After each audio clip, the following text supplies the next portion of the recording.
Cowardice asks the question, is it safe?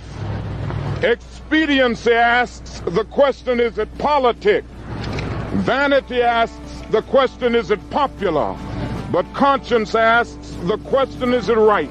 And there comes a time when one must take a position that is neither safe, nor politic, nor popular, but he must do it because conscience tells him it is right. Every time our country stands in the path of danger, an instinct seems to summon her finest first, those who truly understand her. When freedom shivers in the cold shadow of true peril, it's always the patriots who first hear the call. When loss of liberty is looming, as it is now, the siren sounds first in the hearts of freedom's vanguard. Fighting for humanity and against globalism, one mind at a time. It's the Freedom Link with Joe Joseph. Well, hello, everybody. It's another exciting edition of the Freedom Link here on KGRADB.com. Scotty Lopez and me, we're going to go through this evening with some very, very interesting stuff, let's just say, about how to figure out what the real indicators are to the fact that we're going down by the head, right? So that's that. But what I wanted to start out with there, Scotty, was the death of Bob Barker. So for everybody out there, I didn't know that. Bob Barker passed away today, 99. Yeah. Wow. Yeah. Get your pet spayed and neutered, everyone. A fixture in the lives of most people my age, and probably, I don't know, like my age and up for sure, and then downwards probably about 20 years. He had a pretty far reach back, if you could say. Right. Like a prominent star in the Match Game with Gene Rayburn, too, which was a really, that was when game shows were like awesome. You know, you had the Family Feud, and the 80s, the early 80s was just like, that was game shows golden age, really. What was that one game show? There was like the $1 million, was it the $1 Million Pyramid? Oh, yeah. You had with Dick Clark, right? Yeah, right. And then what else did you have? You had the, gosh darn it, Sale of the Century, huh? Tic-Tac-Toe. Mm-hmm. Oh, damn. I could go on and on. But let me tell you something. Oh, and by the way, thanks for the background. Yeah, I'm new the shuttle bay, the hangar bay of the Battlestar Galactica tonight. Yes, yeah, That's right. And I remember every time I was out of school sick as a kid. That's what I was forward to, man. Yes, 11 o'clock. Exactly. You had to watch 11 o'clock. Price is Right, man. So the interesting thing about Bob Barker was his reach was really extensive. So not only was he in show business, or I don't want to call it Hollywood, but certainly TV, and had a presence in a lot of people's lives, he was an ardent animal activist. Now, you would think like he had a way of basically doing what Antifa doesn't, which is getting results, right? So Antifa it doesn't get results. They just destroy things. And that's not how you affect change, right? So Bob Barker used his influence to and his wallet to really kind of put about a whole movement to stop the whale hunting by the Japanese whaling fleet. And to the tune of buying a boat, a couple of boats for them, for the Sea Shepherds, to kind of interfere, for lack of a better term, with these whaling fleets down in the Antarctic region and down like off the coast of Australia, New Zealand. And right, I mean, and let's be clear, this isn't just some like oh, I'm a hippie, whatever, blah blah blah. There is absolutely no reason for them to be going down there and hunting those whales. There No, was nothing. There was nothing. There was nothing that they can say that can justify them doing that. no, no. Right? And to mention, they have other. You have to understand the Japanese culture is very, very, very heavy on tradition. So tradition is a very, very important thing to them. And so that's why you still have these whaling fleets around. But if you take a look at the dolphin beatings that they do in that bay once a year, where they where they corral all the block off, dolphins in the they bay and then yeah, they just start corral killing them them. into the bay. Yeah, and they have to block it off because they don't want nobody to see it because they know how barbaric that is and Yeah, how yeah. savage that is. So You know, so they're known for that kind of stuff. And you can't judge as bad as it is to me, right? You can't judge them right? because look at the United States, right? We do some effed up crap too. And you go to and Well, you look at every other cultures. culture, I would say every culture has We all have things our that they freaking do. skeletons in the closet. We'll just put it that Right, way, right. right?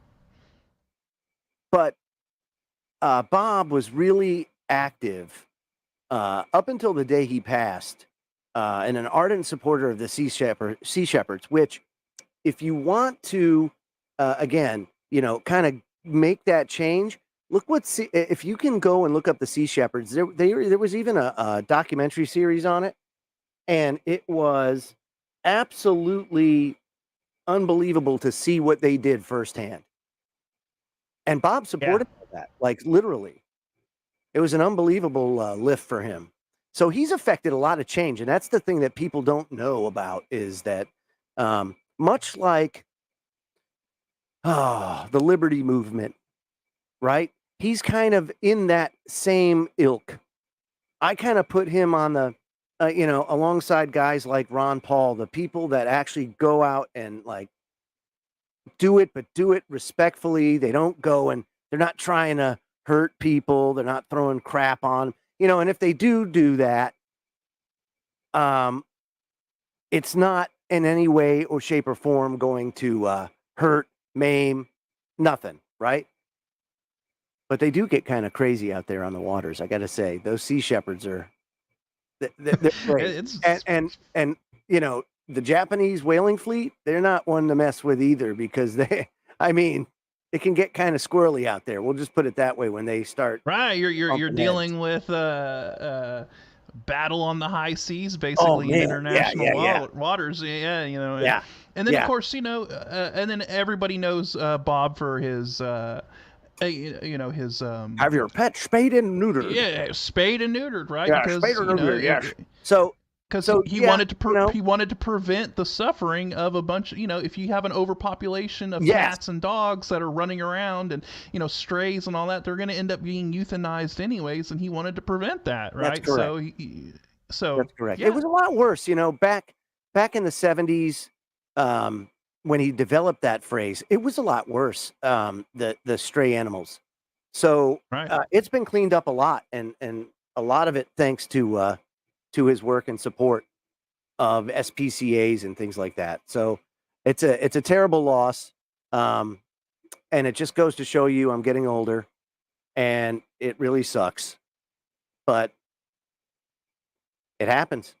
So the next thing I want to talk about before, and this is partly, let me say this is certainly contributing to the decline in the U.S.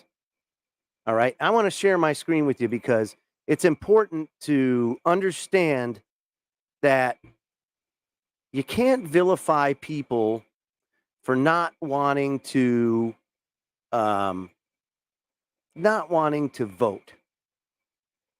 There's a reason why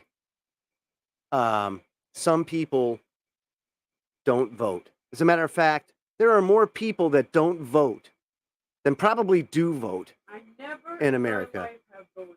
Yeah, I see? refuse to be part of that. I will not get my hands bloody in that way. Yes, yes, very good. I cannot. Yeah, and to be quite frank,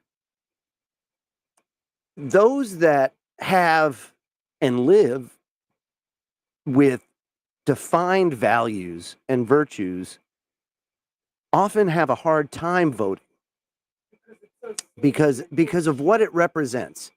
And if you live by the mantra of personal responsibility, of accountability, then your vote really does matter if you think about it.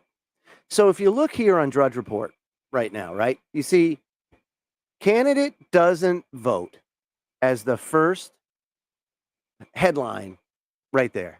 Candidate doesn't vote, and there's Ramaswamy. Is that how you say it?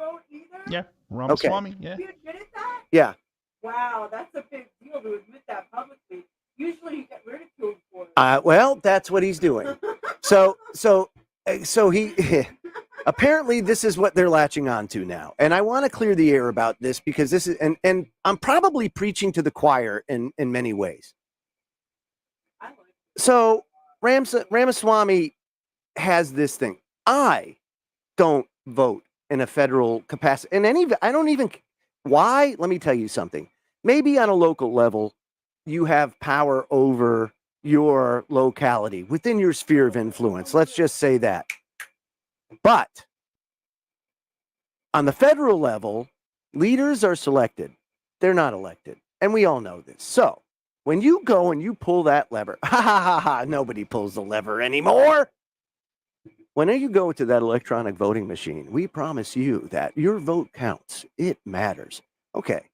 So maybe not when it comes to the electing of a president or a congressman or a senator. It doesn't really matter. The responsibility you have for putting your support behind that person matters. It's the power behind the individual. It's why the say the sovereign citizen movement, right? The sovereign citizen movement fails because it doesn't have the backing of a large group of people. Well, when you go there and you throw your support behind that person, whatever it is that gets shoveled down your throat, and you pull that lever, you press that button, you are whatever percentage responsible for the actions of that person in office.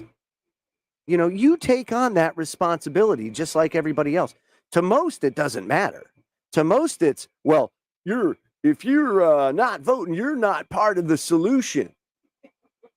I've had so much effing about that. I can't even begin to tell you. It's crap. Because people participate in a broken process, it can't get fixed. You have to not participate. You have to object. You have to not consent. It's the only way you're going to get anything to change for the better. You have to just say, okay, let's see what happens. Why are there all of a sudden not enough ballots? Well, there's always going to be enough ballots. Let's just get that right now. There's always going to be enough ballots. They'll find a way. So, for your own conscience, as we've come to find out, and as science is finding out, there is a lot going on in the world, especially in the science world, where discoveries are turning things upside down for, like, say, evolutionists and modern dogma science. Yeah, it's starting to become a problem for the official narrative that they've been feeding us. All this ordered stuff is really messing with things. All this, like, wow, it's like somebody designed this place. Yeah, well, what do you know? And and modern physicists are all coming to the conclusion, yeah, wow, it's almost like we're living in a simulation. Well, maybe not a simulation, but kind of makes you think about when you hear God described as being everywhere and everything at all times. Well, how does that happen? Well, in a simulation, or what I'm saying, a simulation, but let's just say creation. Yeah, if you think about it like as a screen, right? You have this plasma, right? Like a plasma screen. Let's just use that. And you're in this plasma. You're part of that sea of energy. You are that image is all part of that sea of energy. And that sea of energy, that's all I mean, it's crazy. It's all coming together, baby. And it's just throwing science upside down. And you see it in a lot of the peer-reviewed papers coming out of academia, and it's really interesting to see. So when I see Ramaswamy, right, and he says that, first of all, that is an unbelievable truth that has a lot of different. How do you put it? It has a lot of consequences because people are going to endlessly ridicule this poor guy because of what? Because he is saying, I cannot put my name to this person or that person or that person. I can't do it. And that to me is pretty noble. And if you think about it, if you truly think about it, that is something or a trait that you would want embodied in a leader. Now, I don't know enough about him yet to make a decision, but I can tell you the way he's representing himself right now is not doing him harm. At least for those, and it seems to be more and more people that are getting a little bit fed up with the condition of the country and the fact that, well, we going in the wrong direction. And everybody knows it. Everybody knows it. So I just wanted to share that with you because I found that striking. We'll just put it that way. Striking because it is a truth that most people don't talk about. You know, the one thing they always say is don't talk. It used to be a rule. You don't tell people who you voted for.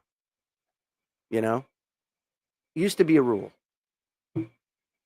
I don't know.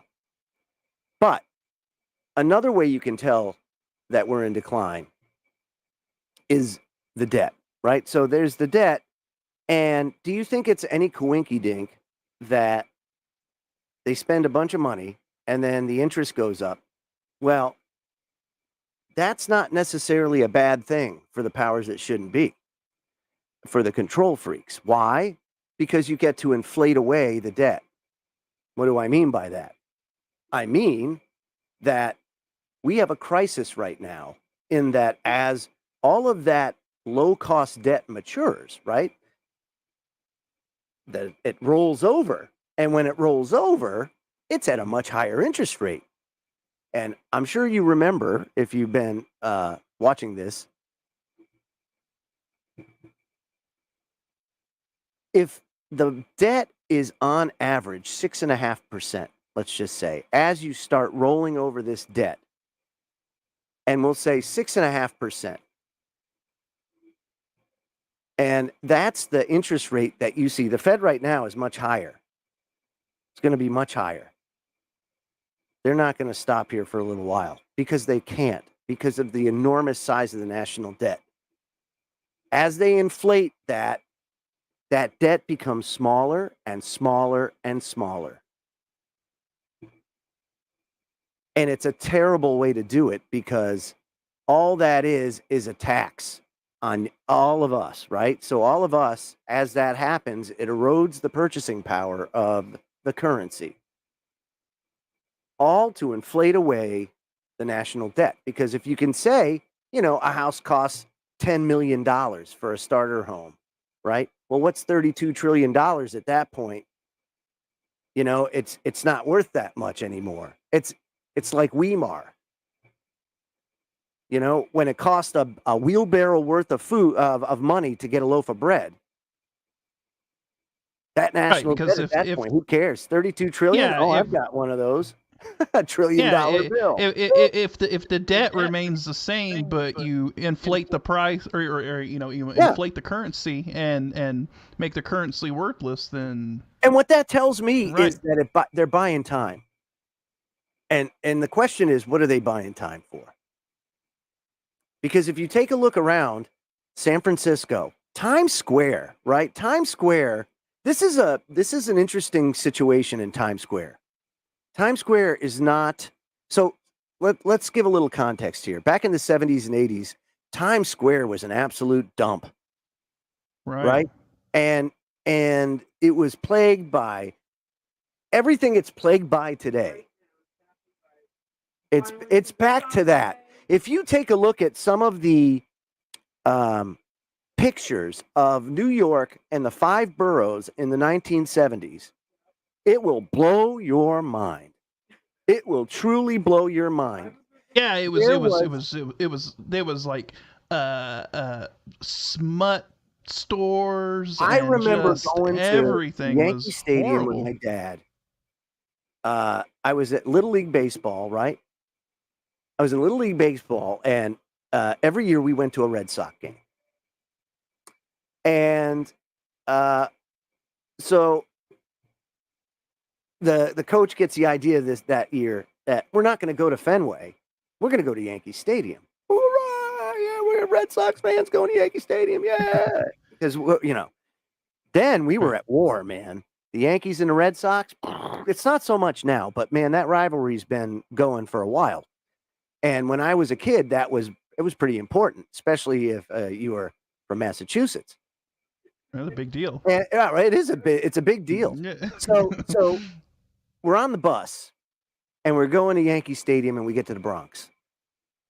And I mean, when I tell you that shell-shocked was not the word, I mean, I couldn't believe it, because all I knew was the Statue of Liberty, the World Trade Center, Empire State Building. Wow, New York is so big and cool and skyscrapers and stuff, right? So it was all like that. And then it was the Bronx. And I mean, like, seriously, dude, like freaking needles, crack pipes, prophylactics all over the place. Freaking, it was literally, they were selling hubcaps on the side of the road. Interesting how history repeats itself. And that was like 1983. 1983. Oh, it's terrible. Yeah, no doubt. So there was a renaissance in New York. And really it came about as Michael Bloomberg and Rudy Giuliani kind of went and what it was, the crime was brought down by using some very unorthodox tactics, let's just say, like stop and frisk. Yeah, stop and frisk. and really some Gestapo-like tactics to get it under control. They got it under control. You also had a lot of what was it? They call it. Was it gentrification, where they came in and corporations bought out a lot of the kind of lower, the housing became a big areas. Problem. And you have to understand too, New York City runs by a different type of structure when it comes to rent. So they have something called rent control, and it's a very different type of thing. Like, you go into a apartment in some areas in New York, and your rent is fixed. There's some people that have had the same rent for 35 years, and sometimes longer. And those apartments are very sought after. Very sought after. But that doesn't, all that aside, that's only a small proportion of the overall housing in New York City. And they've raised a lot of the lower income stuff. And that's what you see, all the luxury stuff. They're kind of pushing everybody out. There isn't enough housing to go along. And now all of a sudden we have ourselves a housing crisis. And it is a self-inflicted housing crisis. Why is it that way? Well, LouRockwell.com had a great piece on this. By Charles Hugh Smith. The problem isn't a housing shortage. It's the concentration of ownership by the wealthy. And that's absolutely what's going on. There isn't a shortage of houses, folks. It is the fact that they're gobbling them up. Corporate America and the rich are gobbling them up, and then they're renting them at astronomical rates. So Charles writes, We're told that sky-high rents and home prices are the results of a shortage of housing. And of course, the solution is simple: build more housing. And it sounds obvious, but the reality is the problem isn't a shortage. It's a concentration of housing ownership in the top 10%. The same 10% who own the majority of other income-producing assets like stock and bonds. The problem is the wealthy are hoarding housing as just another income-producing asset to accumulate because the central bank, economic financial policies of the past few decades have favored capital over labor and the already wealthy who bought assets when they were very cheap. The trillions of dollars in new credit has been asymmetrically distributed. The most creditworthy with the highest incomes in collateral are the top 10%. So they scoop up most of the credit. And since real estate is so heavily dependent on credit, 20% down and 80% borrowed, not like stocks and bonds, this massive influx of low-cost credit led to the top 10% accumulating investment housing. In other words, the asymmetric distribution of credit concentrated ownership of housing in the hands of a few at the expense of the many. The wealth entered bidding wars. The wealthy entered bidding wars for the surplus housing with other wealthy. A bidding process based largely on who had access to the lowest cost credit and whose existing wealth had ballooned up more in the central bank generated everything bubble. And those without existing credit bubble collateral or the free money issued by the bank of mom and dad couldn't compete. Given these asymmetrics in credit, collateral, and family wealth, there was no way the wealthy wouldn't end up with the lion's share of the surplus housing, just as they ended up owning the lion's share of stocks and bonds and precious metals and cryptocurrency and artwork and everything else. So there are many sources of house hoarding. One is inheritance, right? The parents move into assisted living or pass on, and since the family was wealthy enough to help the kids buying their own houses at an early age, the parents' home is surplus capital that stays in the family. Another is corporate buying of rental properties. So steadily rising rents make rental housing a low risk, attractive investment. And so corporations tap their credit lines or their corporate bond market to snap up tens of thousands of rental homes. And I think this is where BlackRock comes into play. This is where BlackRock comes in. Now, they have a $10 trillion portfolio. Let's just think about that, right? That is probably, they're definitely in the G7 if they're a country. Right. We'll just put it that way. Definitely. So the rental crisis is really the crux of it. This is where it really affects everybody on a level right now where I have just never seen such struggle, myself included, in my life. And so the rental where you have the BlackRocks and all of your money management going in and getting these rental homes, right?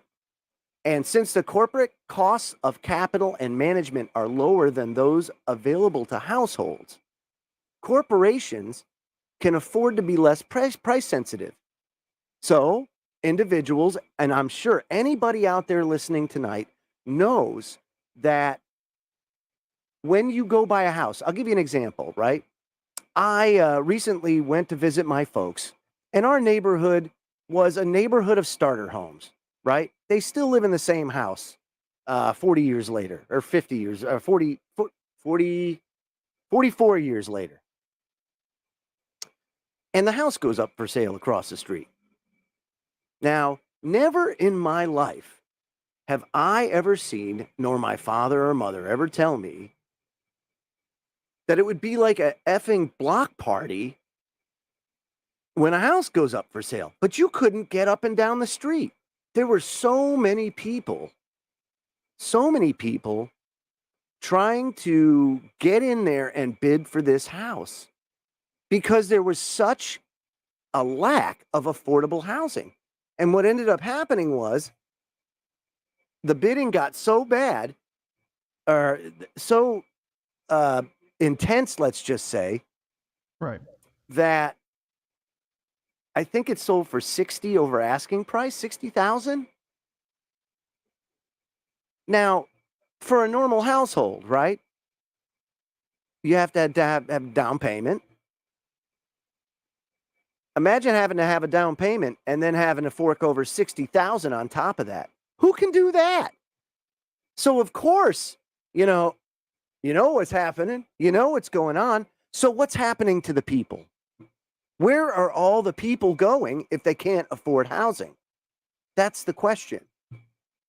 And what you're seeing is an explosion in homelessness.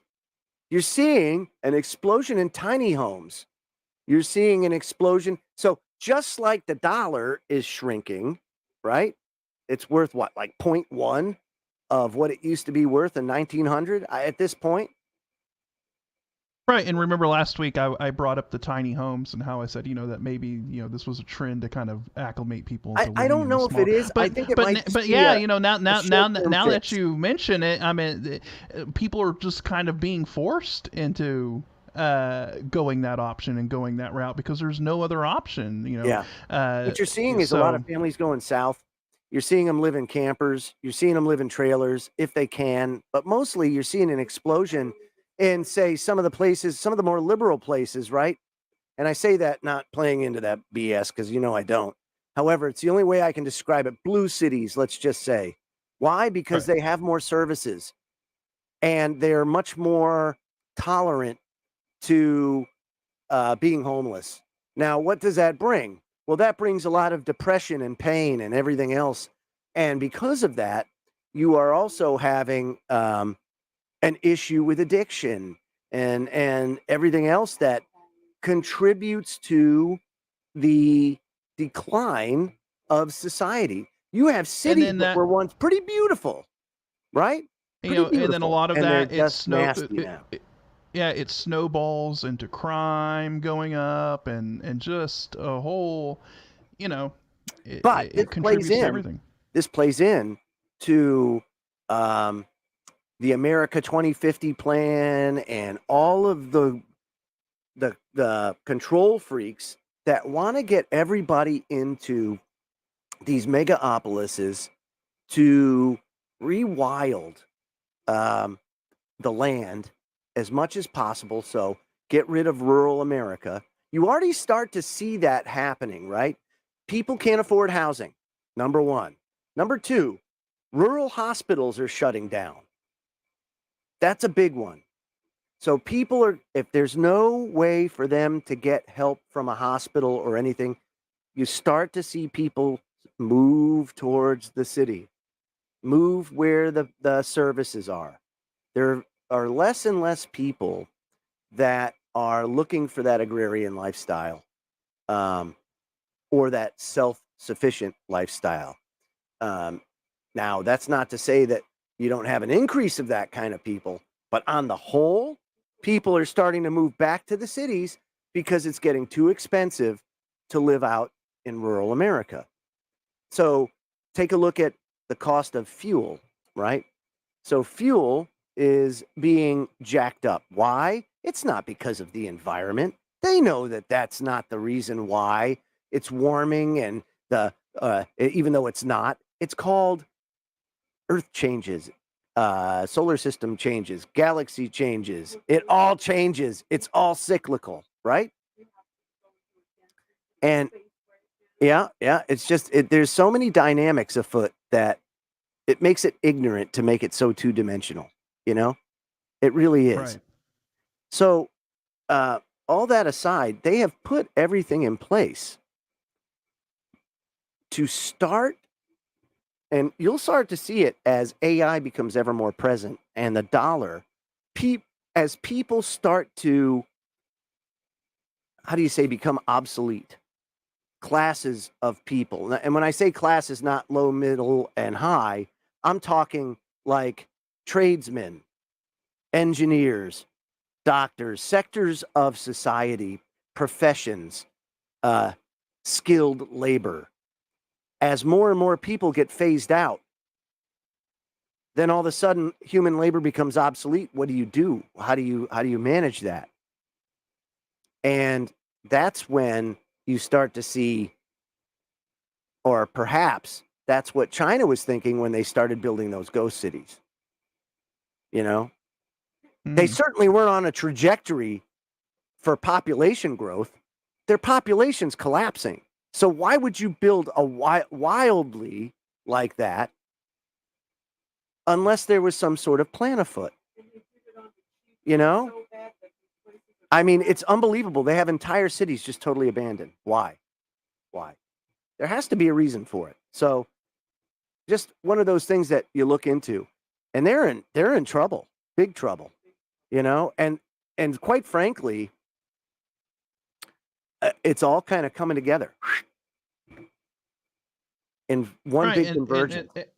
And since the U.S. and China are hooked together at the umbilical cord economically, I mean, whatever happens to one is going to greatly affect the other. There's a big war going on right now in the money world, and it has to do with the BRICS 11 now, because you have the Saudi Arabia, United Arab Emirates, a couple of other countries, I think Egypt.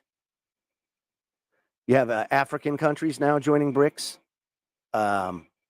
So you have a pretty doggone good swath of the population. India, of course, China, very, very big population. I think it accounts for half the population of the planet, something like that. And that's not, the Western money system is not the only game in town anymore.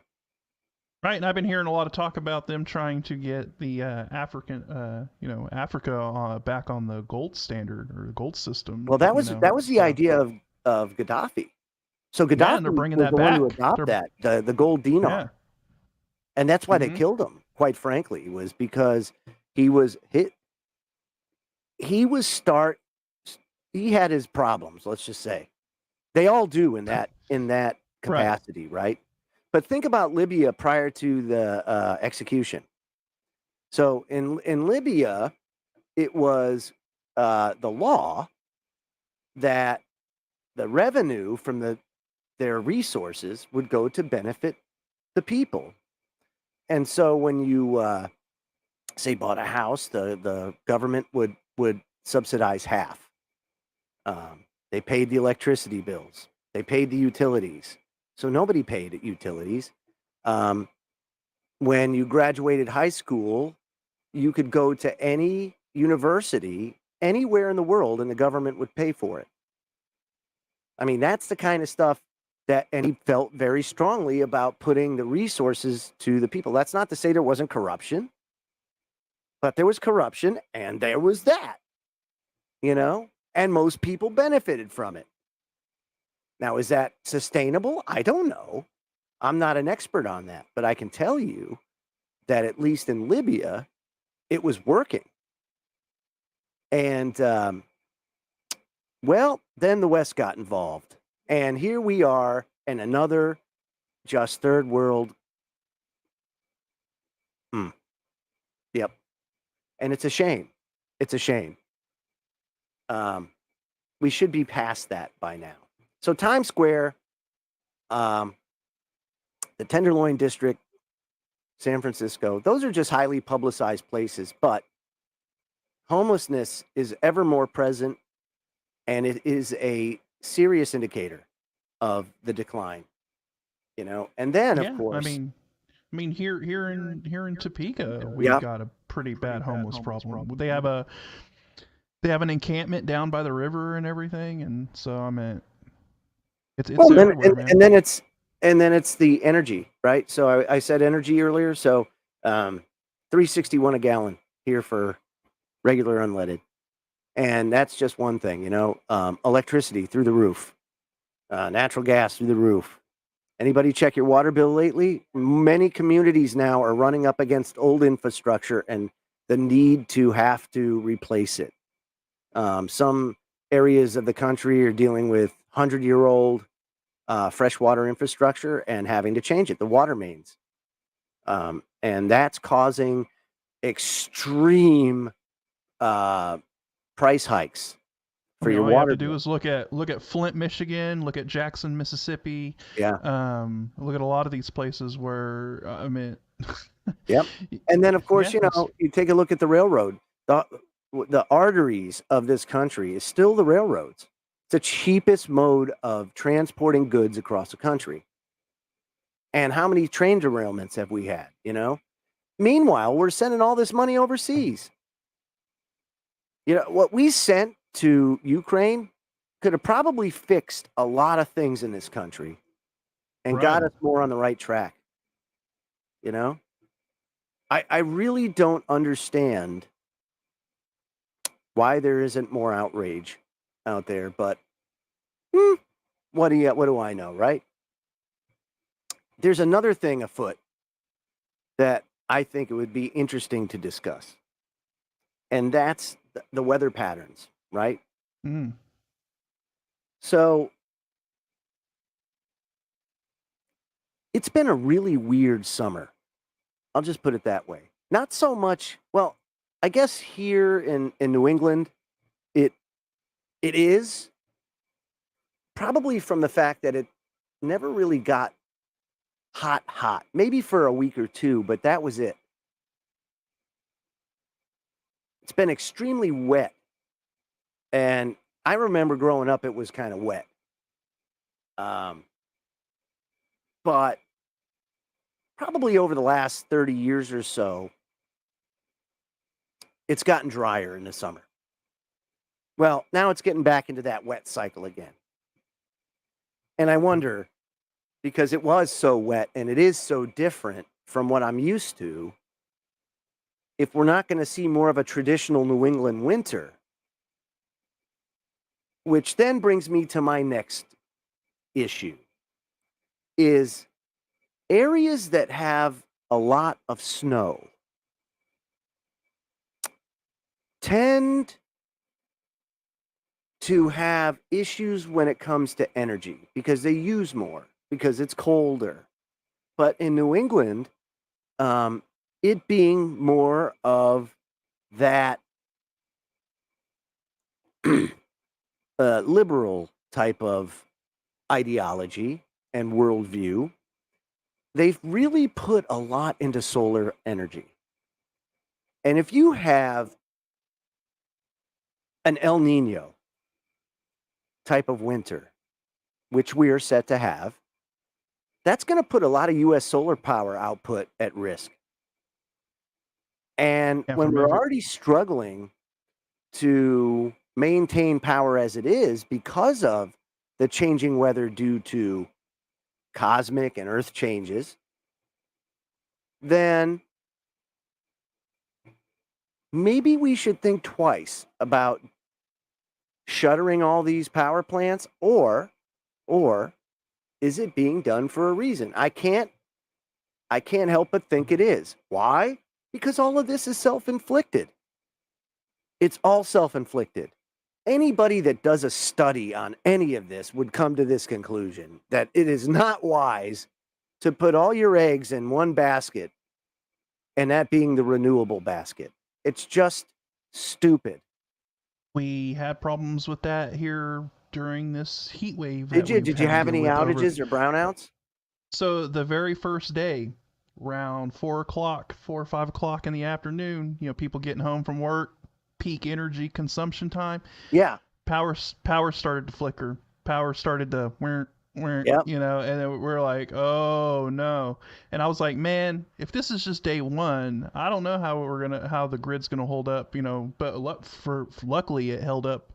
But Kansas is one of them states that has invested heavily into wind energy, Yep. and they've been shutting down coal plants and everything around here. And so I mean, right, look, we're Kansas, we get a lot of wind, we have a lot of wind farms, and Oh even yeah. then it still isn't, it didn't look like it was enough to No, hold they're up, just not as they don't generate enough power, and there aren't enough of them, and the fuel is too unpredictable. At least wind, that's especially and unpredictable. And from everything I've seen with a lot of these long range models, kind of predicting what the winter's going to be like and all that stuff. Yeah. No, you guys in the Northeast are set like possibly to get some like record cold temperatures and that's stuff right. this winter. And that's what I'm saying. It's kind of risky to go all in on solar. And I want to say that like the state of Connecticut's like 50% solar. If you come to Massachusetts, Connecticut, Rhode Island, Vermont, you'll see that most houses have solar panels on them, but most people don't own them. They're all, the grid just puts them on everybody's houses. And then, it all feeds in and then they get a share of it. But it's unbelievably irresponsible to be so dependent on such an unpredictable power source. And when I say that, I mean like long range. You can't tell what's going to happen next week. These meteorologists don't know it. Past 48 hours, I don't know if they know what's going to happen. All these models are crap. They're wrong half. Could you imagine having a job, Scotty, where you could be wrong half the time and get paid and hero worship and the whole nine? I mean, think about it. It's called being a politician. But to me, I want to be a meteorologist, right? I really wish I did that. And I meant wrong line of, maybe the right line of work. I don't know. Who knows? But maybe to be wrong 50% of the time and still get a paycheck, that's pretty that's good. I like it.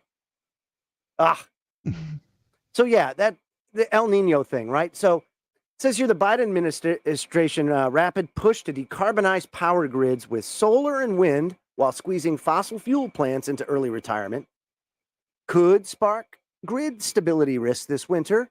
And interestingly enough, New England, we don't have enough infrastructure here for the import of natural gas that they have to bring. Basically, all our natural gas gets shipped in on massive ships and then stored in tanks. It's unbelievable that we don't I keep forgetting a lot of you guys on the East Coast rely on natural gas for a lot of your stuff because like here in the Midwest, everything is electric, Oil too, again, older infrastructure, New England, right? So a lot of houses still have oil boilers and oil water heaters and, no central air because it really doesn't get as hot as it does down in the Midwest in the South, where it's 111 degrees for 20 days straight.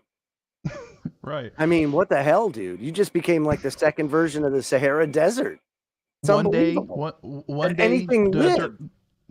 day during the past week, we hit a heat index of 124 here in Topeka. That's nuts.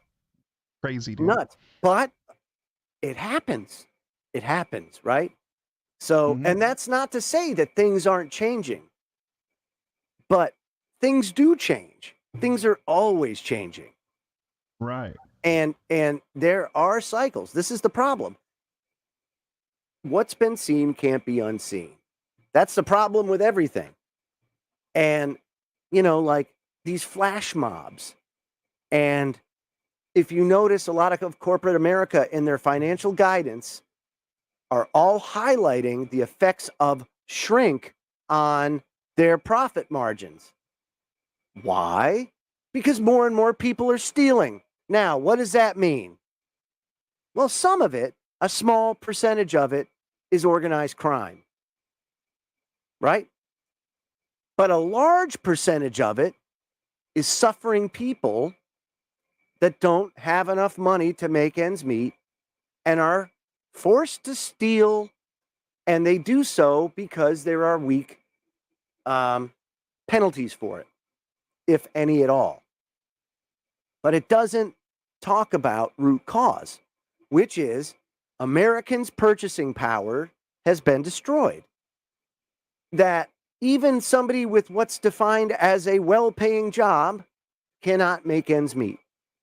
That a single family income, which used to be the norm, and the nuclear family, which used to be a powerful thing in this country, is now on life support at best. So it doesn't surprise me at all that we're declining. And what surprises me is how well people are concealing it. And these are the areas, folks, these are the areas where they're not concealing it. But you can't put that hatred towards those people that are suffering. That's the problem. We're not fixing the problem.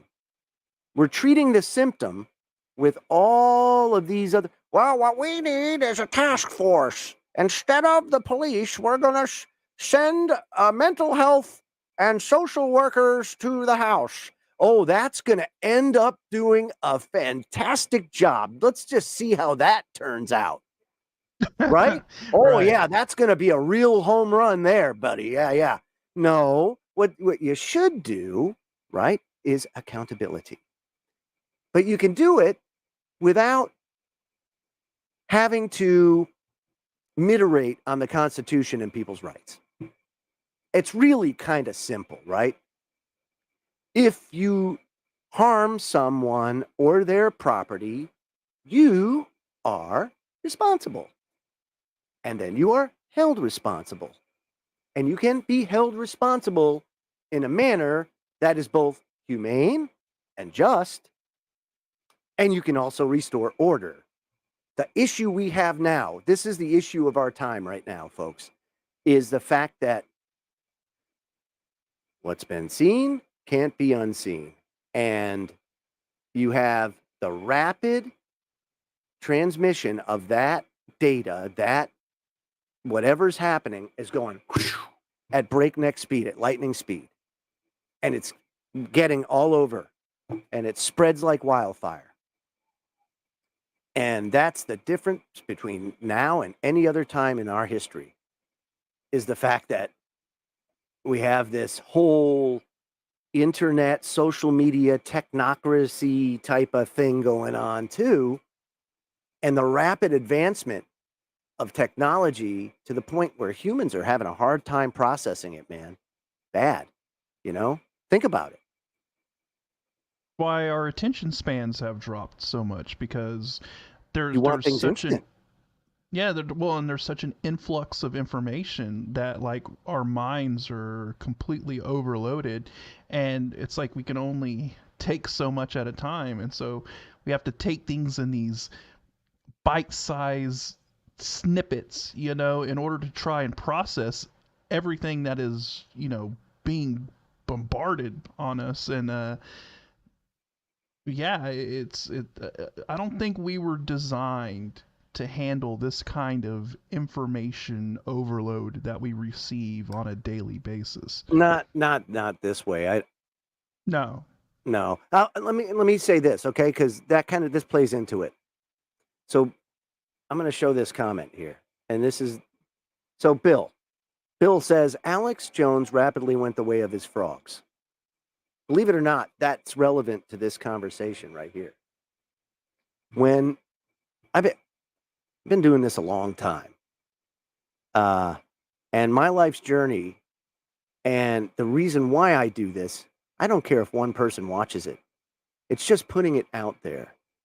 It's putting it out there so that anybody that watches or listens to this in the future, that there's a record of all of the research and everything that we've done to kind of dig down to root cause for all of this stuff that's made us deviate or set us back, or whether they're conspiracies that always end up turning out to be true. And remember, conspiracy is a true thing. So Alex rapidly went the way of his frogs. I could understand that. I'll tell you this. When you fill your head full of the truth and you see what the world is doing and how everybody goes about their way and does their thing, and they don't know, because it really takes a lot of time to get down and get that truth. A lot of people lose it. because it's too much. It's too much. It gets to be like, wow, there's that much evil in the world. There's that much darkness. And it tries to drown out that light. And often it does for a lot of people. It's like the story of the crazy old man living on the mountain, right? Where he's not to mention people don't think about it. People don't like getting exposed. Right. They don't like getting in trouble. Right? Everybody does. Everybody hates it. From the time we're kids onwards to adults, we don't like getting caught. No one does. Well, that goes just for people. It's not just us. It's the people in power. They don't like getting caught either. Problem is they use everything at their disposal to do that. And Jones, yeah, that's what happened to him. He fell into the bad, let's say the good graces of the powers that shouldn't be. And my heart goes out to him because that's a lot of pressure to have to live under on a day in, day out basis. It truly is. Truly is. You know, hour number 1 is done. Hour number 2 is on the way here in a few minutes. So we'll get into has humanity violated God's boundaries in the pursuit of science? And then we'll get into some science articles too in just how far we're going to stray in the science world too. So don't go away. KGRADB.com. This is the Freedom Link, and we will be right back.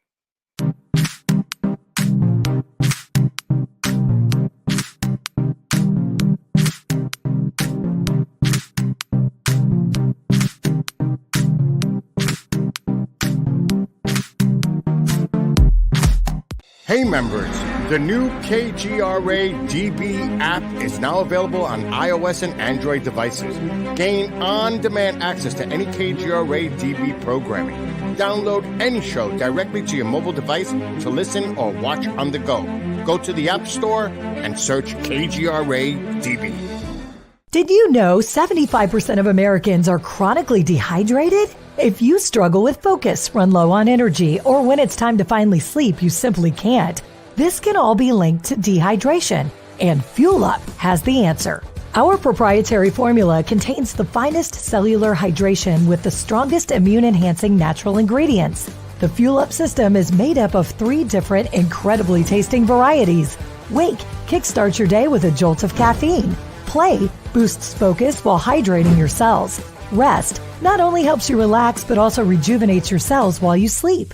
Here's what our clients have to say. I really don't miss my coffee, and you can tell the difference. So I'm going to take it for the energy.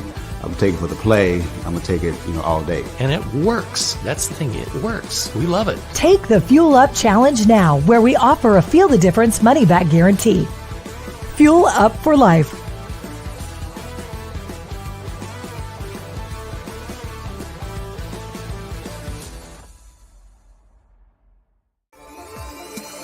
You're listening to the KGRA Digital Broadcasting Network. We provide unparalleled coverage of trending news in the world of ufology, cryptozoology, and paranormal phenomenon.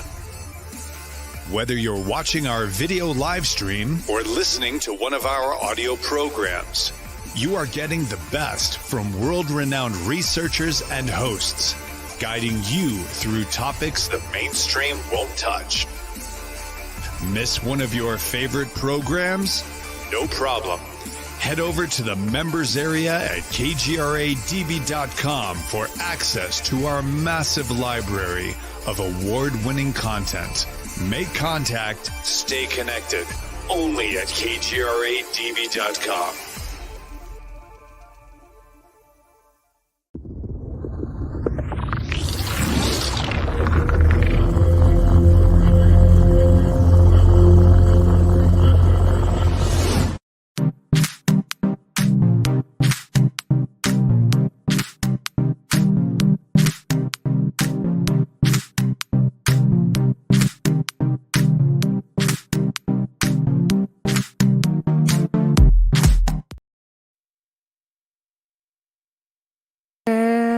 Look at that. We're back. Hot diggity dog. The Freedom Link, hour number 2. Scotty Lopez, Joe Joseph. Here we are. And I thought we would talk about some science. And the first thing is the Jerusalem Post. Oh, those crazy Jews are at it again. Did I say that? Oh my God. Uh-oh. No, hey, no, I'll tell you what. They do some good science over there in Israel, and I want to point this out because this is an interesting article that might have, controversial views, we'll put it that way, that run astray of the woke. And it says, in our effort to preserve life, we adopt every possible measure, this is the Jerusalem Post, to prevent senseless or accidental death. And for this reason, the Torah obligates us, for you to out there that don't know what the Torah is, the Hebrews that don't believe in the return of the Messiah only use the Old Testament of the Bible, and that's called the Torah. And for this reason, the Torah obligates us to construct fences upon the flat roofs of our homes so that you should not situate blood in your homes. Surprisingly, the instruction to maintain safe home environments is juxtaposed to a seemingly unrelated prohibition of mixing seeds and grapes, mandating that these dissimilar species be planted at a distance from each other. The instruction to erect a fence upon a flat roof and the violation of mixing different agricultural groups appear to share little in common. And the commandment to construct a fence on a roof has broader metaphoric implications. Fences are only necessary in multi-storied homes.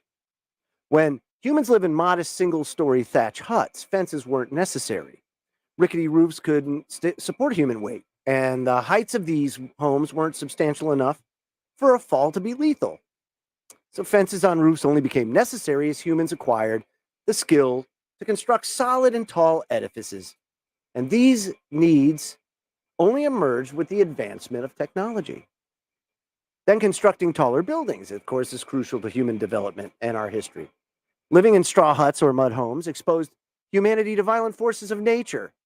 Additionally, in the absence of multi-storied structures, populations were scattered across broad regions. Acquiring the ability to manufacture bricks and mortar became the generation of the Tower of Babel. To condense the population and to inaugurate the first recorded city, effectively eliminating the curse of Cain to nomadically wander the earth. Building tall structures with high roofs was a major milestone of architectural achievement, but it also presented new perils.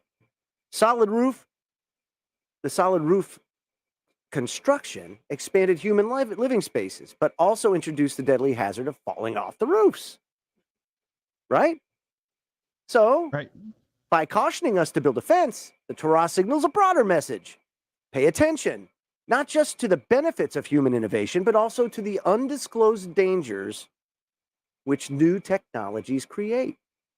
As the human spirit advances, we must not allow technology to endanger life or harm human welfare.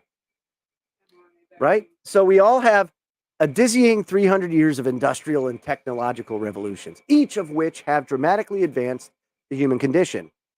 However, each revolution introduced new threats to human well-being. The Industrial Revolution, human labor, really should be called the Human Labor Revolution, relocated industry from the farmland. So we became an industrial society from an agrarian society, right? And that really came about where that balance flipped was about the turn of the 20th century. That's when, here in the United States, we truly became an industrial power for the first time.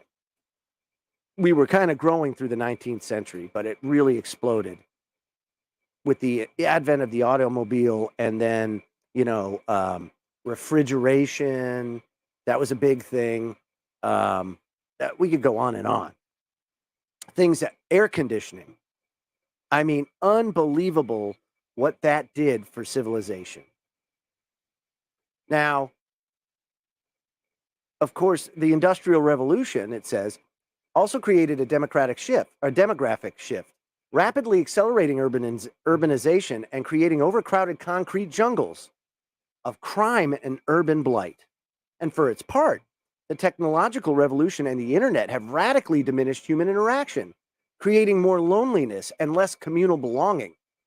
Every technological advancement of human progress also introduces new and unspoken menaces to human welfare.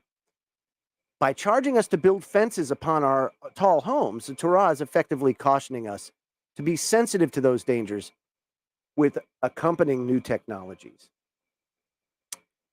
So you can see now that kind of sets the stage for where we are at the present state. And that's really very important, Scotty, because we are at a crossroad now where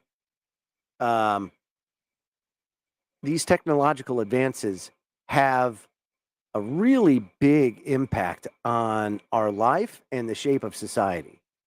Don't you think?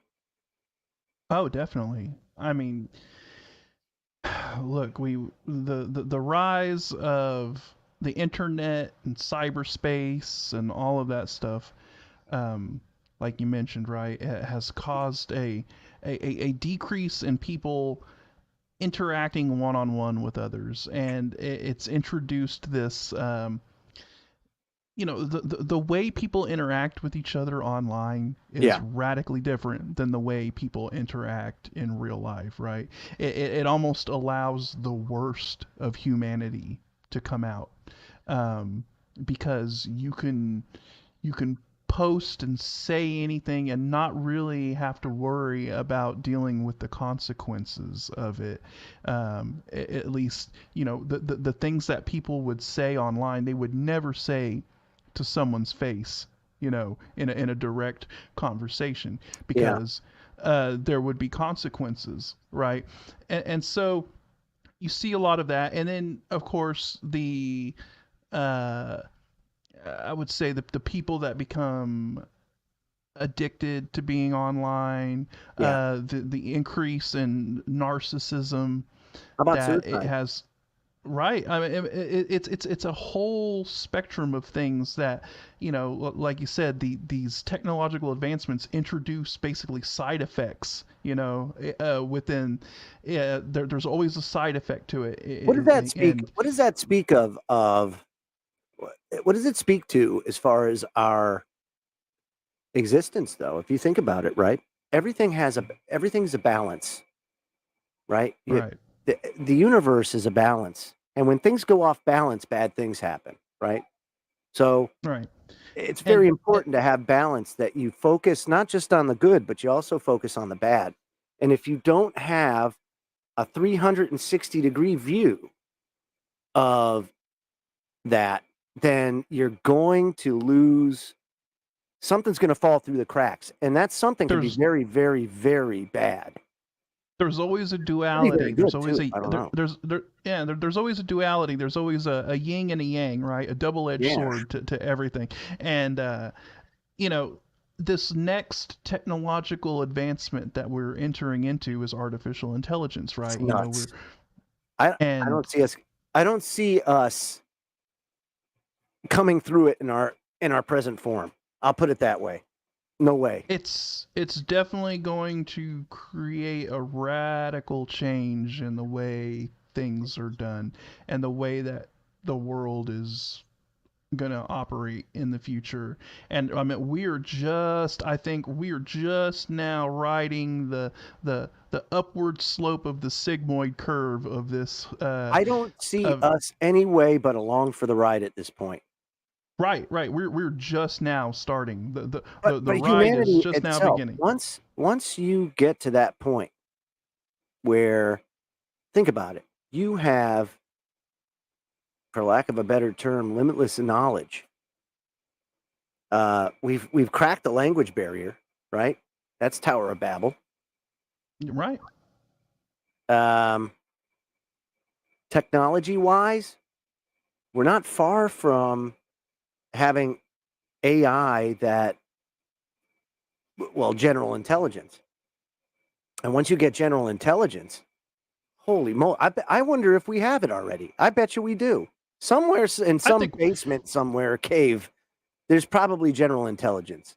I believe DARPA, DARPA, Department of Defense, or some of these. I would like to go to Buffalo and see, because I'll bet you dollars to donuts that's general intelligence in that building.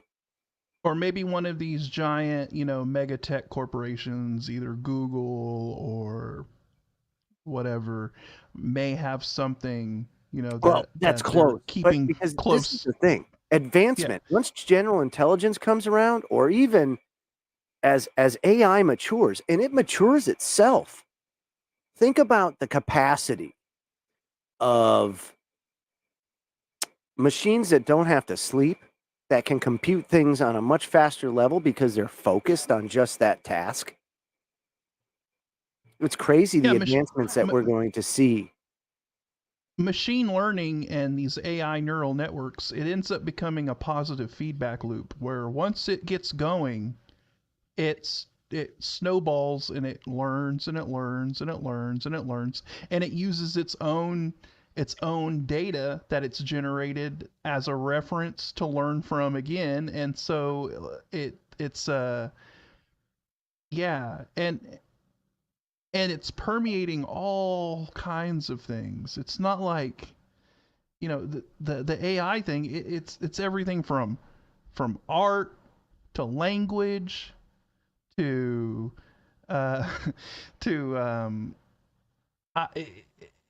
you see it now. I mean, it is going to get better and better and better. And it's doing so. We're used to human advancement of knowledge, right? We're used to human research. Mm-hmm. What happens when the machines research, right? Which they're doing now. You're having things advance much faster. We're learning much more. I don't think that it's going to be a positive change. It may appear to be at the beginning, but I don't think it's going to be a positive change on the whole for humanity. It could be, but I just don't see enough good left to where even a small percentage of corrupt people, and we know this because look at how the powers that shouldn't be. It's not like they're the majority here. Well, it's already being done. It's already being used in nefarious ways. They're already using artificial intelligence to manage society. Well, and not only that, I mean, just look at the amount of scammers that are already using it. They're replicating the voice of people's loved ones, and then they're sending them scam calls. Where where it sounds like grandma's on the phone and she needs $1,000 and whatnot. And the Nigerians use it like crazy too. The voice changing and all that. Yeah, but now they're able to utilize artificial intelligence. All they need is a small sample clip of someone's voice, and then they're able to replicate it and make it say whatever they want. How do you like that? And you also see how it's being used to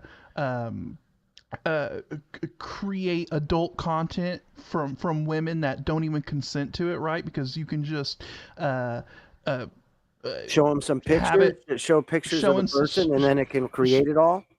Right, or a small video clip, and then they can deep fake it onto an adult film or whatever. And so I mean, you already see social credit scores. Yeah. Right.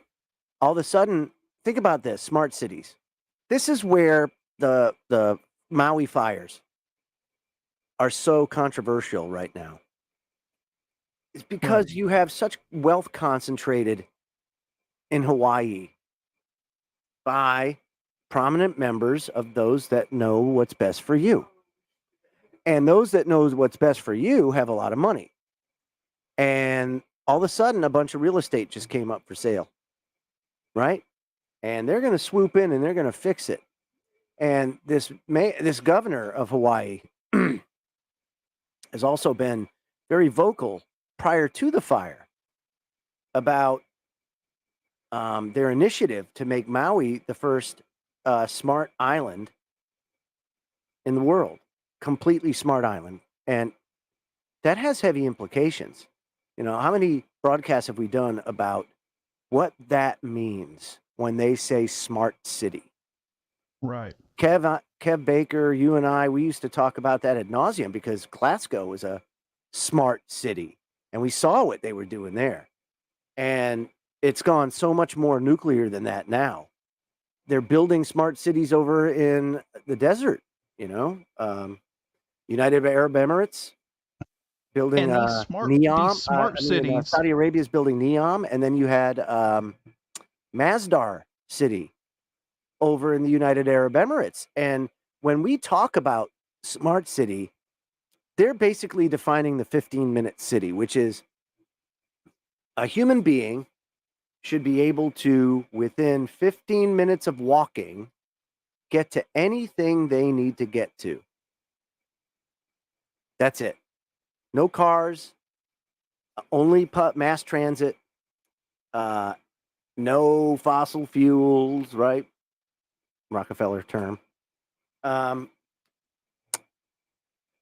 And when we mean AI managed, yeah, everything is traced and tracked, we mean it down to. And I gotta find those videos that they put out about. Oh man, that would freak people out. I'll tell you what, Scotty, I'm gonna try to find the videos from some of these America 2050 or whatever, where they tried to illustrate what these cities were looking like, what they would look like. Yeah, it's wild. Right, and look, a lot of this is modeled off of what China is doing, right? Because China's the blueprint, and China has been sort of the beta test for a lot of this stuff. And you see what they're doing, where you have CCTV cameras all over the place and facial recognition being utilized to its maximum, where it doesn't matter where you're walking, if you're within the view of a camera, that thing is scanning your face, and you're logged in a database, and they can even determine who you are by the gait of your walk and everything. So it's crazy, and this is where the artificial intelligence comes in, because artificial intelligence is very, very good. Machine learning is very, very good at making things efficient and finding the most efficient way of doing something. And when it comes to the plans that they have with these smart cities, that's what it's all about. It's all about efficiency. It's all about doing things in the most efficient, cost-effective way that doesn't put a CO2 footprint on the planet, right? Or anything like that. And so that's the direction they're going, and that's how they're going to utilize artificial intelligence, because it's going to be the thing. There is some serious thought that's gone into this and how it's organized and everything. Denver Airport, Nashville Airport, those are called aerotropolises.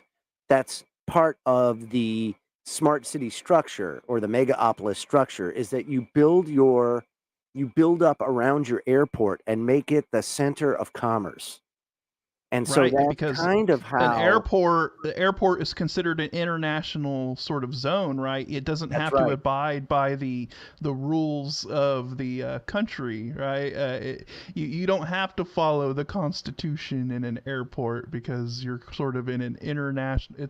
It's like being in international waters but on land in a weird way, or something along those lines. It's very strange. That's why, what was that movie about the guy that had to live in the airport, because he right, because it was just kind of like this international zone where he could just kind of be there, and he couldn't. Oh man, go I'm trying to find country. it now, and it's very hard to find these old this old stuff. Yeah, they don't want people to really see all what they have planned for us. So anyway, it's pretty sick, and it comes down to having your gardens on your roofs. I don't see, again, labor is going to become more and more of an issue, and they're going to try to mask it behind all of these employment numbers. None of it's real, by the way, folks. If you think that all of these employment numbers are real, you're sadly mistaken.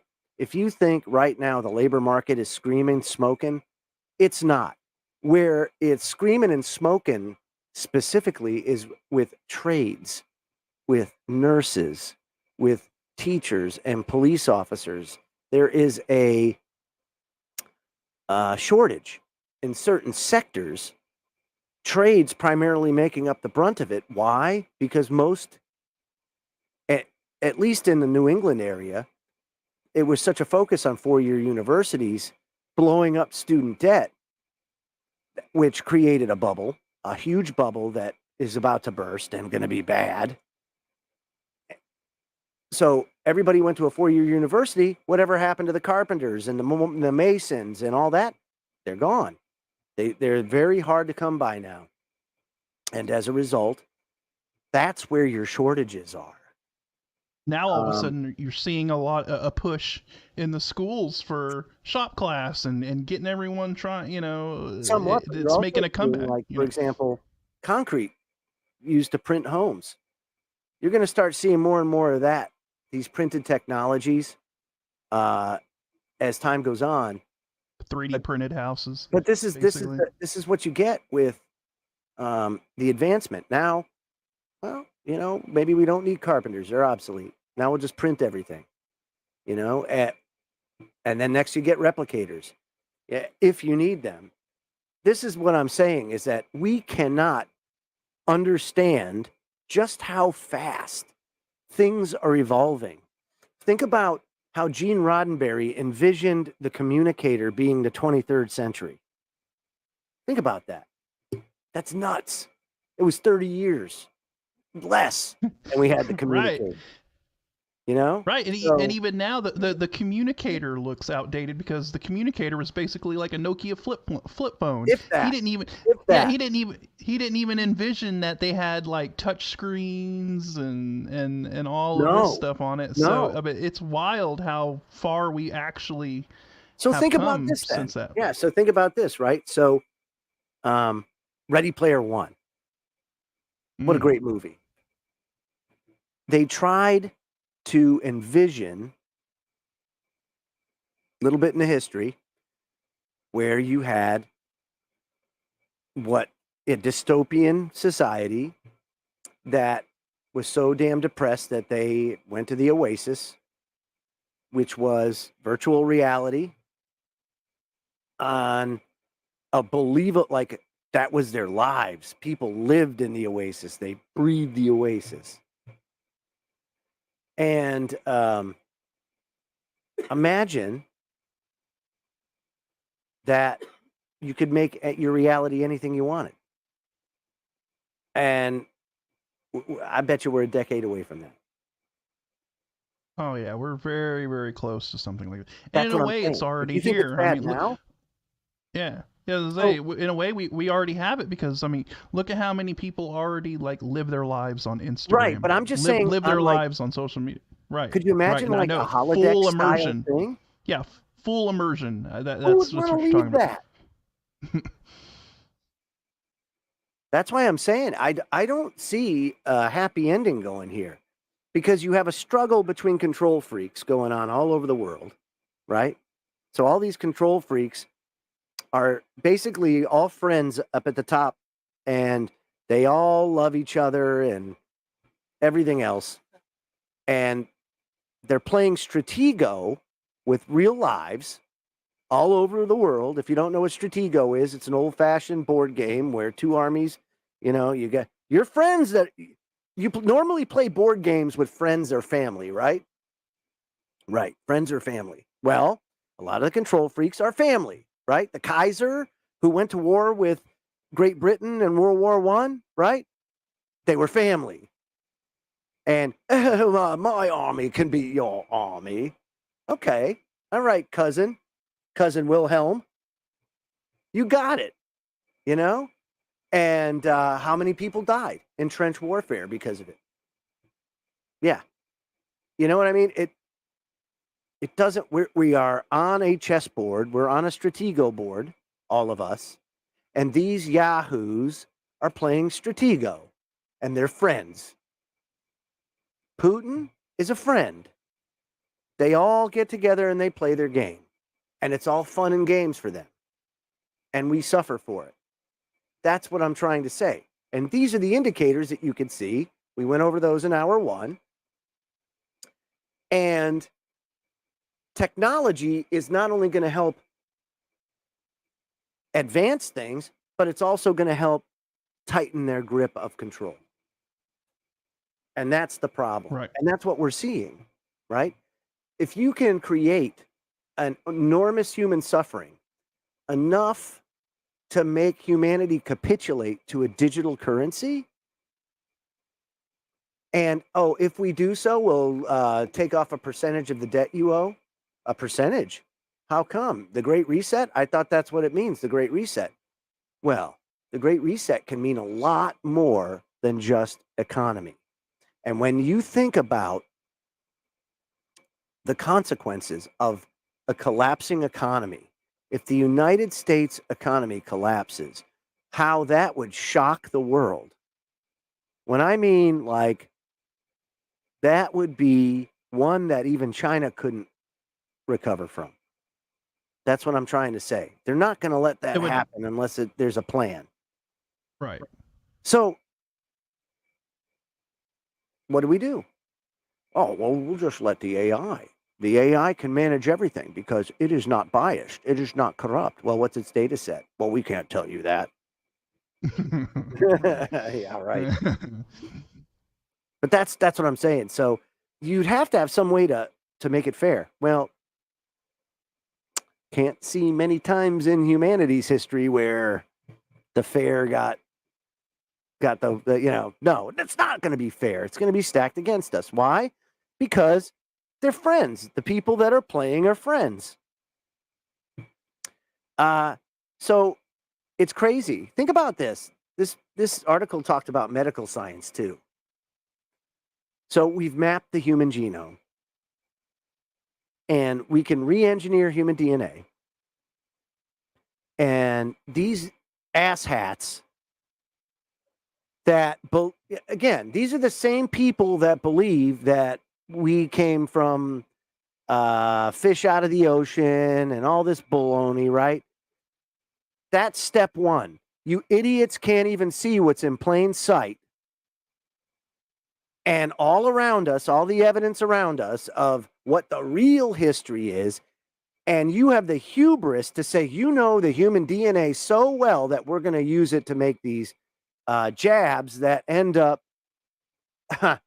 we're at the tip of the iceberg. Will we ever know the truth? Probably not, because a lot of these deaths are reclassified as something else.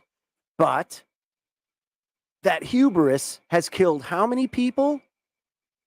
And caused how much suffering? What about long COVID? Look at that. You know? What the hell is that? You have excess deaths. Dr. Campbell was on with Russell Brand. He's a doctor in the UK, but he's got a YouTube channel, and he does his daily talk, right? And fantastic YouTube channel, by the way. Yeah, great channel. And he's really focused right now, laser focused on excess deaths, much like the life insurance companies, because they are losing money crazy right now because of the excess deaths going on that they can't explain. Oh, you can't explain it. Okay. So let's just kind of see what could be possibly causing these excess deaths. What's changed in the last 5 years that is there anything that may have occurred within the past 5 years? I'm just saying, and let's be fair. Let's be fair. We don't live in a two-dimensional world, right? We don't. Right. There's a lot of dimensions here, but you can't argue. And I think I say you can argue. I think you could make a good case that perhaps we were a little premature with our confidence when it came to engineering these shots. And there's that, right? Then take a look at the explosion of the cost of living and the erosion of standard of living. I think that would probably cause a lot more stress, a lot more heart attacks, a lot more everything. Yeah, a lot of compounding issues that are all occurring. Yeah, but one of the biggest things I can see is those two, the military, right? Veterans are killing themselves like crazy now. Why? Because they've been subject to that level of stress, being in theater for infinitely more time than any Vietnam vet ever was. If you think about it, how many deployments have some of these guys went on? Like 7 deployments. Yeah, how many Vietnam vets came back messed up mentally? Just from what they saw, war will mess people up on a massive scale, like on a biblical scale. So you take that, you take the suffering there, then you take the erosion of the standard of living. Remember, America's been pretty prosperous now for about 130 years. Even through the Great Depression, we were still more prosperous than a lot of the world, both developed and undeveloped. And I can tell you that because it's been prosperous for an extended period of time, it's become expected. And it's a behavior change and shift when all of a sudden you go from prosperity to austerity. And that has to come at some point in time. You got to pay the piper, unless you avoid that with the Great Reset. But what does that look like? And how does it come about? And what does it mean? I think that people need to really put a focus on what they might be focusing on when they say the Great Reset. They're putting a lot of that out on the internet, on the World Economic Forum.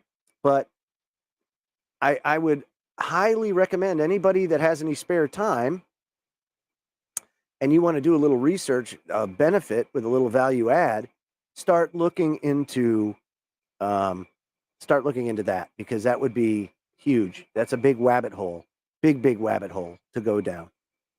And also in other science news, did you know that we've had the first observation of neutrinos? And that's at the CERN Large Hadron Collider, or as like I say, the machine that makes Swiss cheese out of the veil.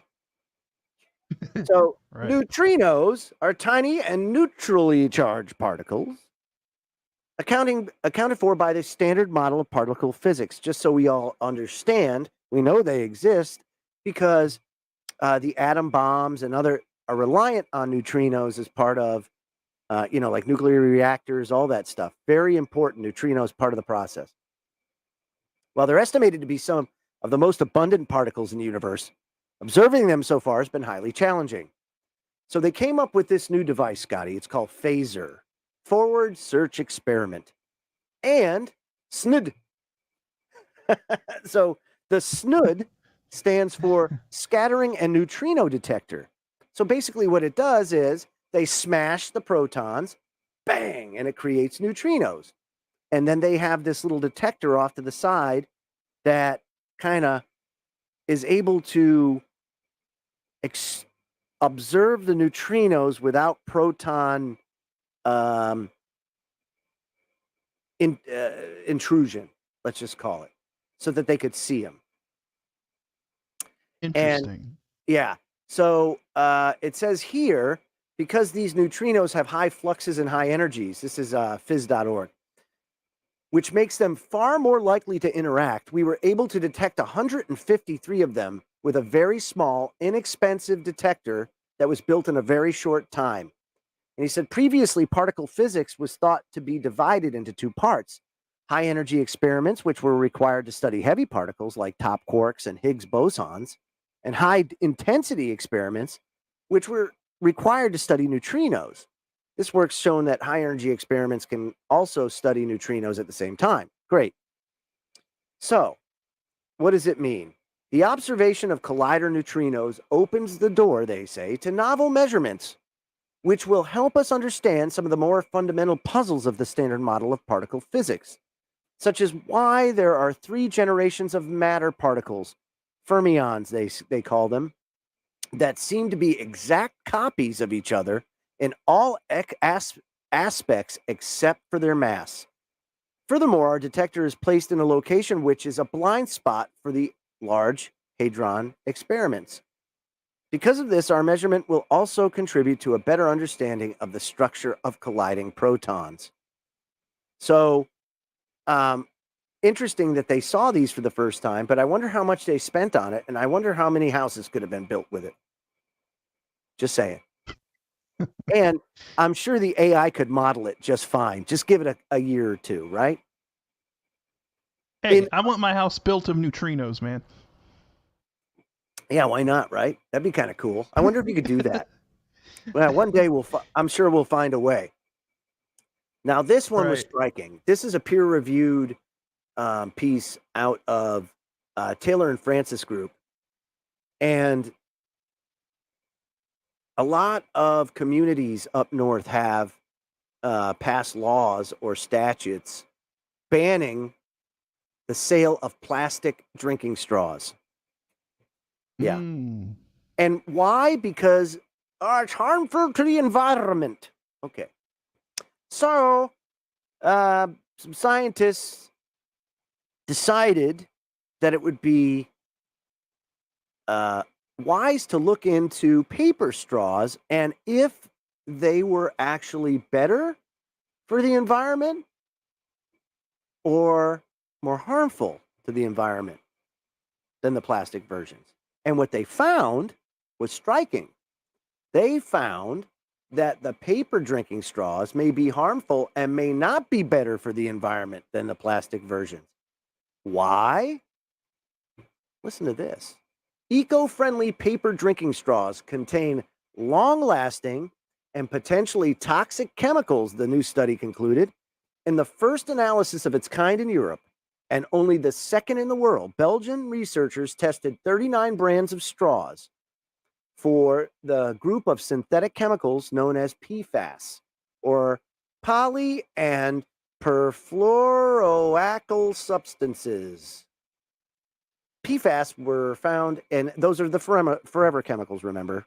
So, very, very bad. Cancer causing, all sorts of messes with DNA, the whole nine. PFAS were found in the majority of the straws tested and were most common in those made from paper and bamboo, the study published in the peer-reviewed journal Food Additives and Contaminants. PFAS are used to make everyday products from outdoor clothing to nonstick pans, resistant to water, heat, and stains. They are, however, potentially harmful to people, wildlife, and the environment. They break down very slowly over time and can persist over thousands of years in the environment, a property that led them to be known as forever chemicals. And they've been associated with a number of health problems, including lower response to vaccines. Oh, maybe it's a vaccine? Ha-ha! Lower birth rate, thyroid disease, increased cholesterol levels, liver damage, kidney cancer, and testicular cancer. Now, straws made from plant-based materials such as paper and bamboo are often advertised as being more sustainable and economic or eco-friendly than those made from plastic. However, the presence of PFAS in these straws mean that that's not necessarily true. So a growing number of countries, including the UK and Belgium, have banned the sale of single-use plastic straws. I know in the state of Connecticut, it's very hard to get them, and in Massachusetts as well. Including drinking straws and plant-based versions have become very popular alternatives.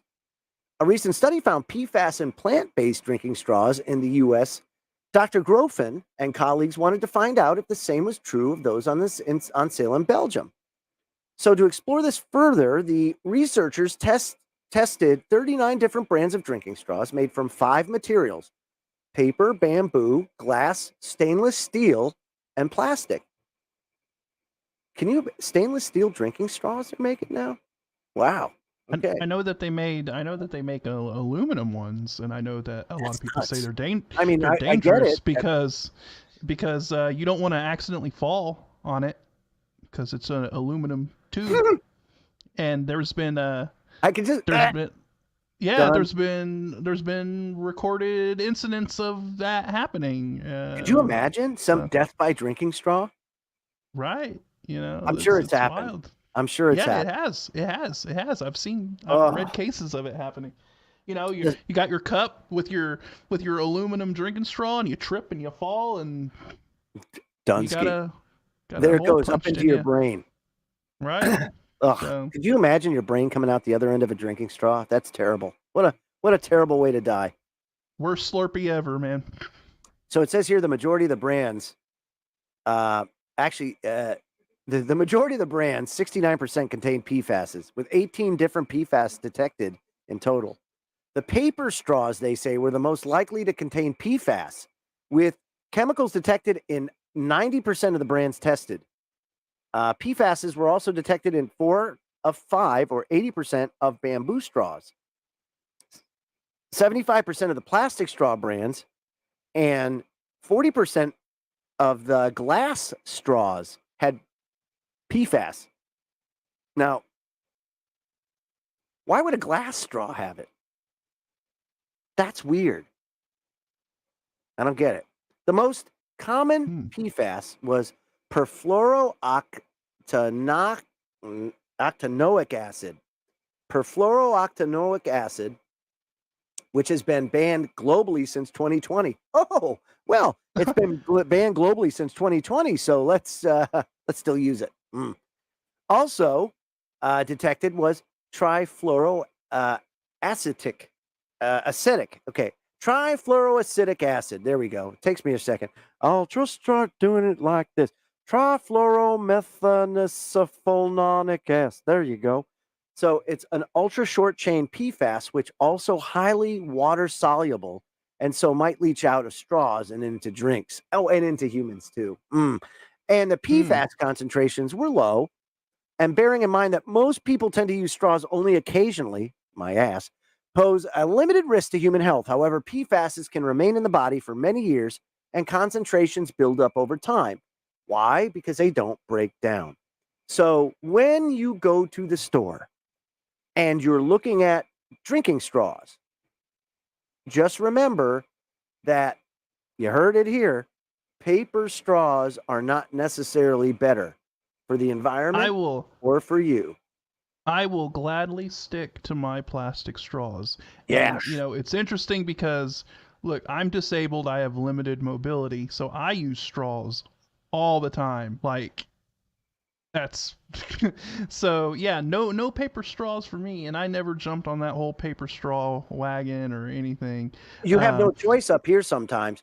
Like if you go right. If you go in Massachusetts, you go to a restaurant, it's all paper straws. It just is. Because they banned plastic straws. They banned plastic and paper shopping bags. You can only use reusable. It's nuts. It just ends up. And then what ends up happening is, I forgot my shopping bags today. I need to buy more. And then it ends up being that, I forgot them again. I got to buy more. And then you buy more. And then you have this big, like a huge. I had 3 lawn and leaf bags full of shopping bags. Now, imagine what people do with those when they go in and it's time to clean. They throw them away. And where do they go? Typically to the landfill, and they don't break down. Why? Because they're reusable shopping bags. So now they're coming to the realization that, oh man, we messed up. And they're trying to figure out what to do. So they brought back paper bags. So we're back to square one again. Do you see how it's all circular? It all comes back around to the original. But see, look, I mean, it would make sense that these straws would have to be loaded with some kind of chemicals or something. Because you're right, because if it was just paper or whatever, as soon as you took like 1 or 2 drinks, it would just turn into mush. That's so right. They have to use something to keep the structural rigidity of it, stable or keep it from keep from the water from or liquid from absorbing into it and turning it into mush. And so the only way to do that would be to, you know, imbue it with some sort of a chemical compound or something to keep it from doing that. And yeah, I mean, how much of that is leaching into your drink? How, you know, yeah, that's pretty bad. But hey, you know what? It's okay because the government will protect you. Do you see what I'm saying? And it doesn't. It never does. It's a total and complete freaking lie.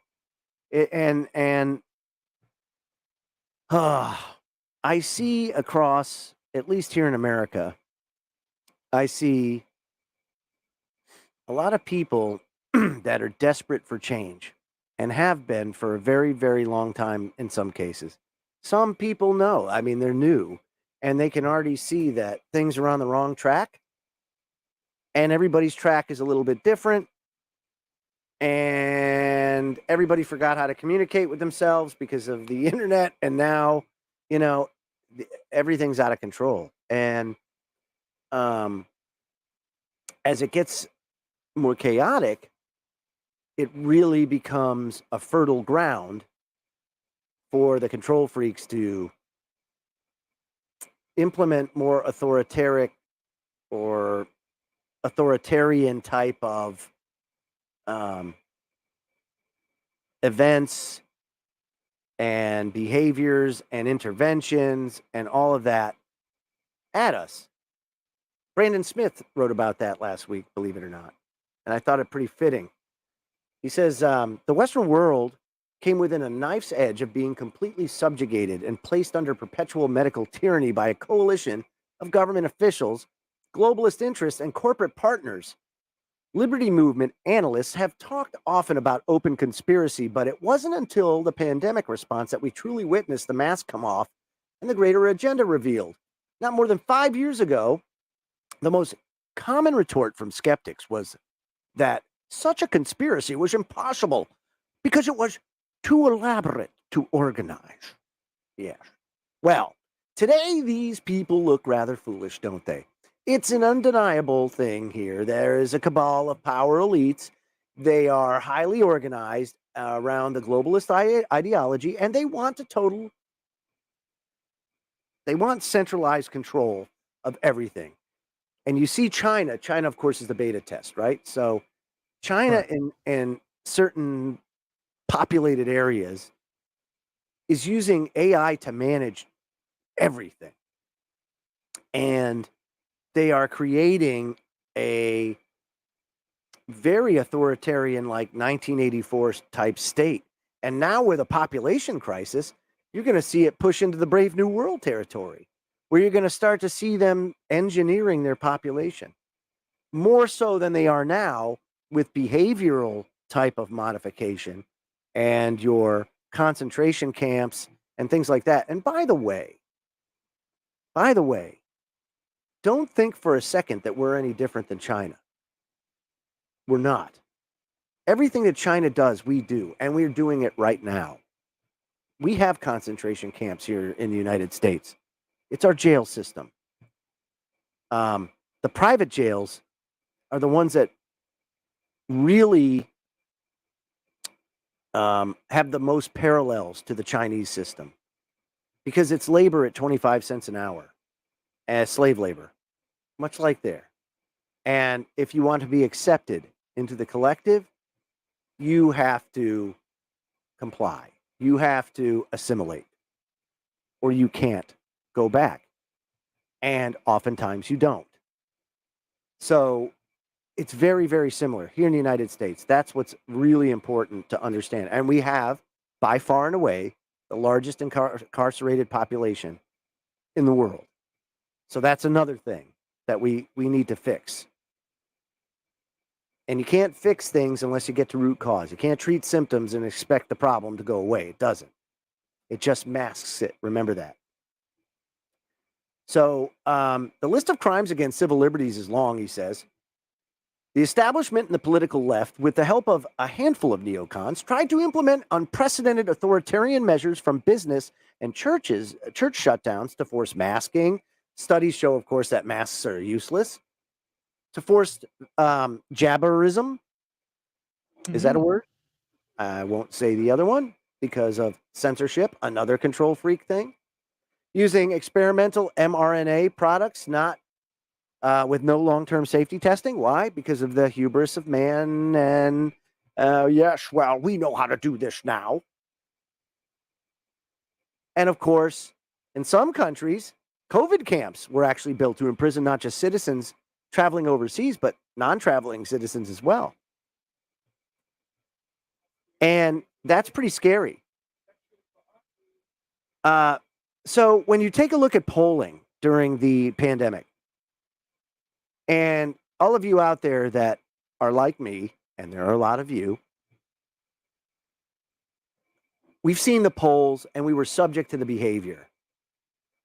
A lot of people lost their jobs because of this during the pandemic. A large percentage of Democrats, he says, in polls supported even more extreme policies, including 55% of Democrats wanted fines for unvaxxed Americans. 59% of Democrats wanted the unvaxxed forcefully confined to their homes. 48% of Democrats wanted prison time for anyone that questioned the vax. 47% of Democrats were in favor of government tracking of the unvaxxed. 29% of Democrats were in favor of taking children away from the unvaxxed. So if someone tells you there's no sides and that the conflict is an illusion created by the false left-right paradigm, you know they are full of crap in this instance. And that's true. There is a false left-right paradigm. But in being the false left-right paradigm that the powers that shouldn't be create, if people accept it, then there truly is. Within their worldview, there is. Therefore, it exists. There are definitely sides, and the globalists are not our only concern. And though they are always nuances to take into consideration, exceptions to the rule do not change the rule. As many leftists openly admit during the mandates, the goal was to make life so miserable for the unvaccinated that they would eventually comply in order to survive. In this way, establishment elites and leftists could claim the people volunteered for the vaccines and that no one was forced. What they really meant was no one was forced at gunpoint. But we all knew what that was coming. If they had their way, that would be acceptable. Keep in mind that all these measures were rationalized, of course, in the name of saving lives. No lives were saved by these mandates, by the way. The official median infection fatality rate of COVID is a mere 0.23%. In other words, all of these constitutional violations were attempted over a virus that 99.8% of people would inevitably catch and easily survive. I continue to suspect that the establishment expected COVID to kill far more people than it did. When the lab-created diseases get out into the wild, they often change rapidly, usually evolving into a more effective and deadly disease. The cabal, of course, is not all-powerful and certainly not infallible. And as we've seen in the past, a la like swine flu and other lab-created things like AIDS. AIDS was certainly very, very, very effective, but you don't get that effective every time. Swine flu, dud. And there was a lot of hype around that. Another factor was the assumption that the response of conservative and independent free thinkers would be limited and easy to control. And finally, most, if not all, state governments in the U.S. had to enforce the mandates for the duration. So globalists seems to have greatly underestimated the potential resistance to their agenda, specifically in the U.S., where 50 million plus armed citizens were ready to go to war over this type of draconian restriction. He says, I think the vaccine passport were the key to the scheme. Vax passports would have given the establishment full spectrum dominance of the economy, and with people unable to get jobs or purchase necessities without submitting to the mandates. Because they couldn't get that through, that really threw the whole plan down the tubes. And it was here that many conservatives, he writes, independents in dozens of red states made their stand. And suddenly, like magic, the COVID hysteria vanished.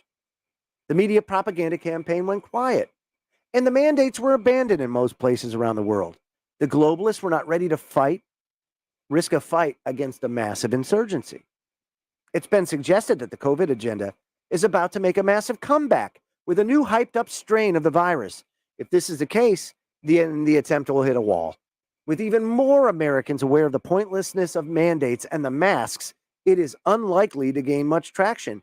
And of course, as the people behind these schemes remain unpunished, they're going to do it again and again, only with different forms and different things. Government agency and officials like Anthony Fauci remain unpunished. Think about this. This guy was put up on a pedestal like Grandpa Tony, right? Grandpa Tony, he's there. He's the old guy, the old salt that's going to save America from this deadly virus. When in fact, he was one of the ones directly responsible for funding this research. You know? Oh, Joe, And I'm getting messages from the mothership. What's that? I'm getting messages from the mothership. Oh, well, if we're getting messages from the mothership, then I guess it's time to go. And if it's time to go, I guess we should go now. So, see you later. Have fun. Take care. Over to you, Bill.